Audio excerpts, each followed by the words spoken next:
Hi there, welcome back to Creatively Crafted Life. My name is Melanie and today we're going to make some cards and we are totally going for quick and easy. I don't know how else to put it. Basically, I am heading into my peak birthday season. May and June are packed full of birthdays for my nephews and nieces, so I need to make some quick and simple cards. I have heard great things about Crafty and her sheetload of cards. I thought I would play with this month's challenge, which is from April 2023. If you want to get this download, I will leave a link to Crafty YouTube channel below so that you can find out how to download this for yourself. Now, when I want quick and simple, talked about this before, I like to use die cuts or stickers. And I happen to have these stickers from the Dollar Tree that I thought would make some cute kid birthday cards. Now the Sheetload makes 6, so I have more than 6 images here, so definitely we'll be able to make something work with that. I need to pick out some cardstock. It talks about 2 6x6 pattern papers and then some solid cardstocks, which is good because I really want to start using up some of those. So let me go and pull 2 6x6 pattern papers that I think will coordinate with these, and then we'll walk through how to make these cards. Okay, so I have some already made card bases because, you know, we're going for easy. I found this Lawn Fawn paper that I really liked with these. I think that works really well. And then I also found this Doodlebug green grass paper, which I think also goes really well with the critters. And then I just found some scraps. I don't even know if this is really 8.5 by 11. No, it's 8.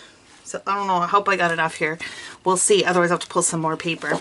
But I think that will work for the matting.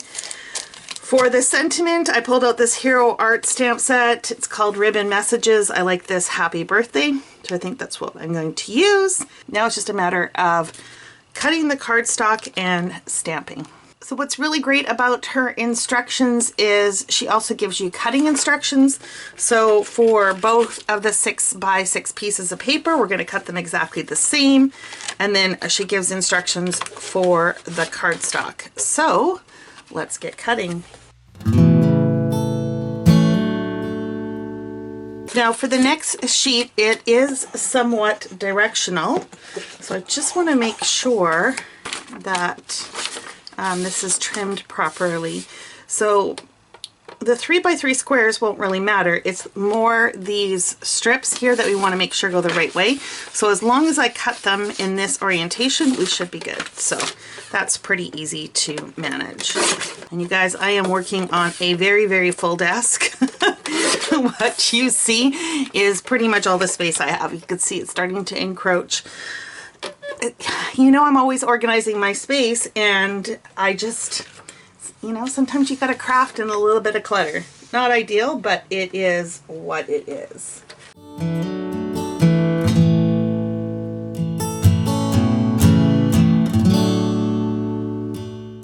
Okay, so a little bit of scrap left over, not a ton.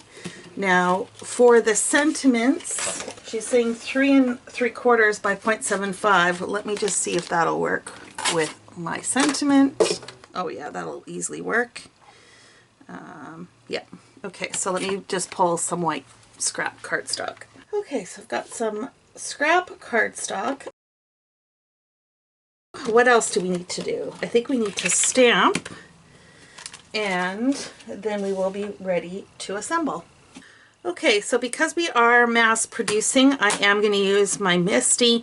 I've got this somewhat centered. I know that on her example, she trimmed this off at an angle, so I did leave enough room for that. So let's pick that up. Okay, so as I'm stamping this, I would love to know if any of you have used the Sheetload of Cards instructions before, and if so, what is your, or what has been your favorite layout design, or one that you think I should use next, because I have a lot of nephews and nieces, 6 cards isn't going to cut it, you guys. So I got to make quite a few more cards. But I like to still switch it up a little bit. Well, I don't mind doing some batch stamping and processing like this. 6 cards is great.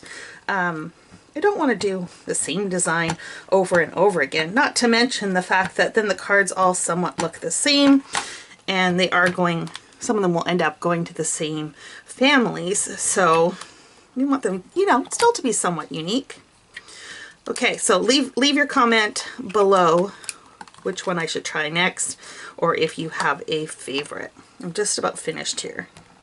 Okay, so if you watch Alicia's original video for this month's sheet load, she also on her example added an extra layer behind the banner, which I thought looked really great. So I just cut an additional, some additional strips from the leftover scraps, and I also just cut the angle, and now I'm just adhering them on top of each other so that I am ready for assembling.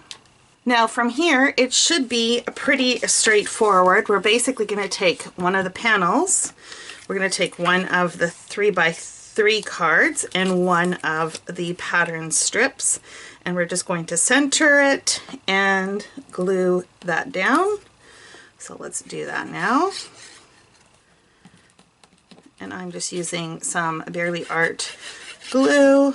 I have kind of navigated towards that a little bit more than using ATG. I will do that quite often where all of a sudden I'll switch things up and I'll use that for a period of time and then I'll get tired of it and switch it up for something else. Do you guys do that? Let me know in the comments below if you do, or if I'm all alone in being a little bit obsessive about certain products and then getting tired of it. Okay, so before I adhere the sentiment, which is going to go something like that, I want to determine if I want to add some foam on this sentiment or not. So let's open the package of stickers and pull off one of them to test. Okay, so let's see. I kind of like this little snail, and I'm thinking we're just going to add them just like that, and I don't think we need any foam tape. No, I don't think we need any foam tape. So let's just add some adhesive to this and glue this down. So this is something else I will quite often do when I mass produce, is I will pick, or I will work through all the steps on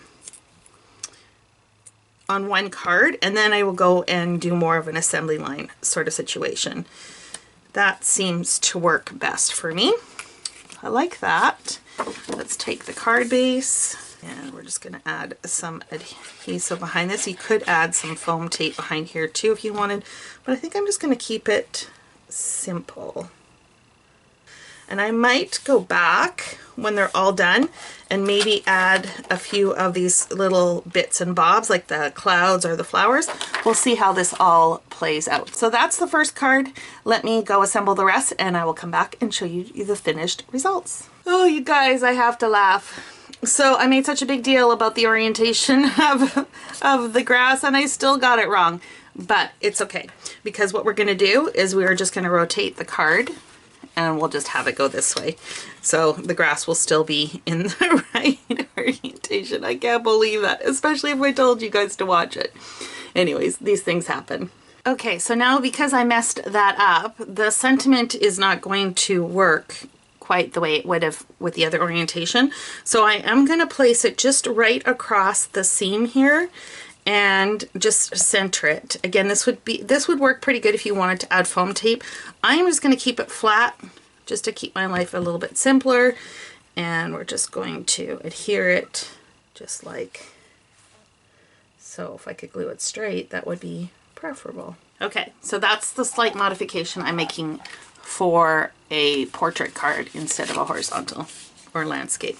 Okay, so I didn't quite use up this whole sheet. I'm actually going to throw this into my bash kit. If you've watched a recent video of Calling Creatives, Conversations with Nikki, we created a bash kit of items that we wanted to use in our stash.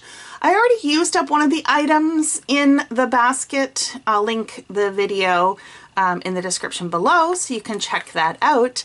So I think it would be a good idea to add this in just as a way to encourage me to use it up instead of just putting it back into my stash. So that's where that is going to go. Okay, so let me show you how these all came together. This was the original ones I showed you and the original design. I added 2 additional elements. I like that little cluster. I think that's quite cute. Similar with the little bird. On this one here, I had this extra flower piece, and then to balance that off, I thought I needed something, so I put a little yellow button. And then I liked that so much that on these 2 that I did in the portrait mode, I added blue buttons. And for this one, I had this little bug that was kind of feeding into that corner. So it just made sense to have something in the air to, like, if this was representing the sky, and the butterfly, I thought worked pretty good. The colors are a little bit, but I think it's still super cute. So those are my 6 cards that I made using the Sheetload of Cards sketch from Crafty for April 2023. I hope you check her out. She's got some really great card inspiration. And until next time, happy crafting.